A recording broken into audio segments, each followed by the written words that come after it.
Alright class, last time I gave you a take-home problem and I asked you for uranium, do the abbreviated electron configuration, Analects notation, quantum number, is it paramagnetic or is it diamagnetic, and how many unpaired electron if it's paramagnetic. So remember, as soon as you get a periodic table on the exam or when you do a practice problem, you are going to label it. This is the S, the P, the D, and the F, and you go 1, 2, 3, 4, 5, 6, 7, and you go 2, 3, 4, 5, 6, and then you go 3, 4, 5, 6, and you go 4 and 5. So the one that we want to do is uranium. Uranium is right here. I ask you for abbreviated electron configuration. So we have to look at the last noble gas. What is the last noble gas for uranium? Here's uranium. My last noble gas is Rn. Again, remember, you have to kind of see, okay, this is Rn is 86, uranium is 92, so the last one would end up being Rn. So what I'm going to do in bracket, I'm going to put Rn as the last noble gas, and then everything would be from there. So after that, everything would be from there. So after this, then it's going to be what? So this is the last noble gas. Now I go to next line. 7s12, 7s2. Okay. Then I'm going to go 7s2.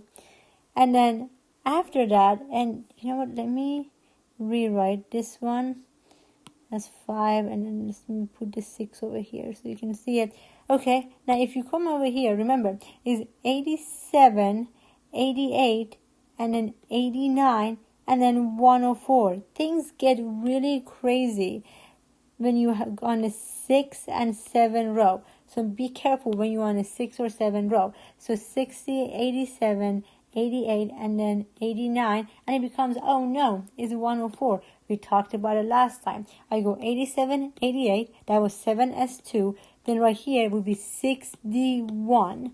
So I have to do 6d1, and then I have to come down here because what is after 89? 90, 91, 92. So it would be 5f3, and it would be 5f3. Okay, that would be the abbreviated electron configuration for uranium. Again, you have to be very careful when we get here because we have to go down to F after that. So be careful. And the way to do this is just read the numbers. 87, 88, that was my 7s2. Then I have to do 89, that's my 6d1. Then I go down here. Then what I ask you to do is Analects notation. Now, Analects notation is really easy. You basically cut the crap and tell me exactly where the element is, and exactly uranium is in 5f3, and that helps. Okay. Now the other thing I ask you for is quantum numbers. The next thing I asked you guys was quantum numbers. And remember, to do the quantum numbers, you have to look at the last orbital and also the last electron you put down. So, what did I just do? There we go. So here's my last orbital. Do you guys agree? This one is my last orbital. That's my Analects notation. My last orbital is an F orbital. So F orbital has how many rooms? We said 1, 2, 3, 4, 5, 6, 7 rooms, right? F orbitals have 7 rooms. We have 7 F orbitals. And remember, for quantum number, we said it has to be numbers. So I have to assign a number. I have to assign a number for quantum numbers. Okay? So I'm on the 5f, and how many electrons do I have? I have 3 electrons.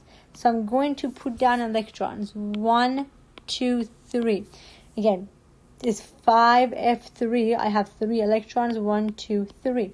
And remember, we said quantum numbers is for the last electrons you put down. It's for the last electron you put down. That's for the last electrons I put down. And quantum numbers, we said quantum numbers is always n, l, m sub l, and m sub s in this order.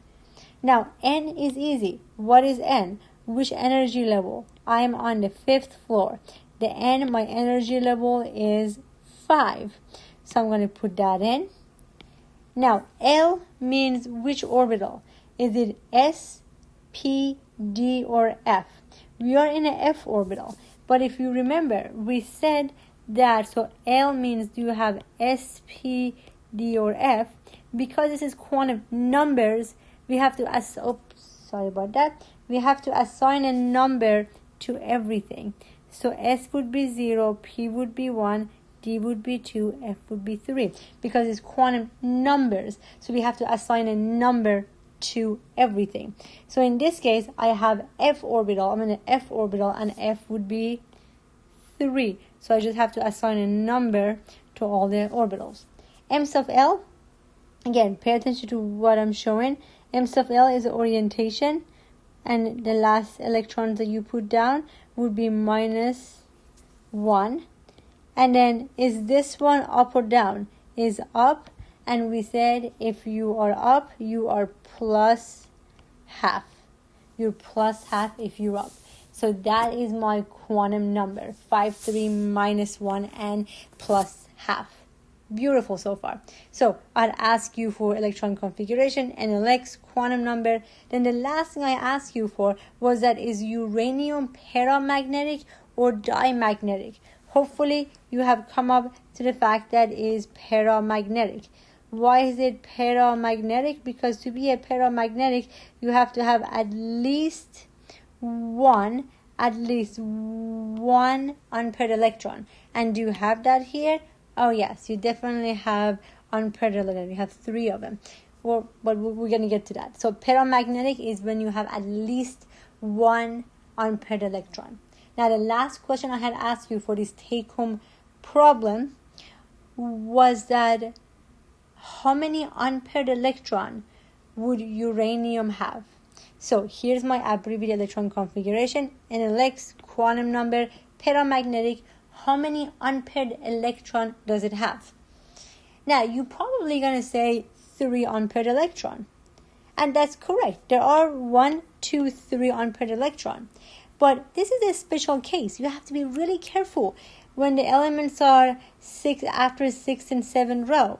So I agree that these 3 are unpaired electron. But let's look over here. 61. You also have 1 unpaired electron in the d orbital. So how many unpaired electron does uranium have? It has 4 unpaired electron. Again, why is it 4 unpaired electron? Again, this makes sense. You got this down. Now remember, 61. You only have 1 electron on the d orbital, which has 5 rows. So you have together, you have 4 unpaired electron. Don't forget this 1 over here, 61. And then 5F3, these 3 you know is unpaired, 1 from before. So it has 4 unpaired electron. So that was your take-home problem. Hopefully you got this down.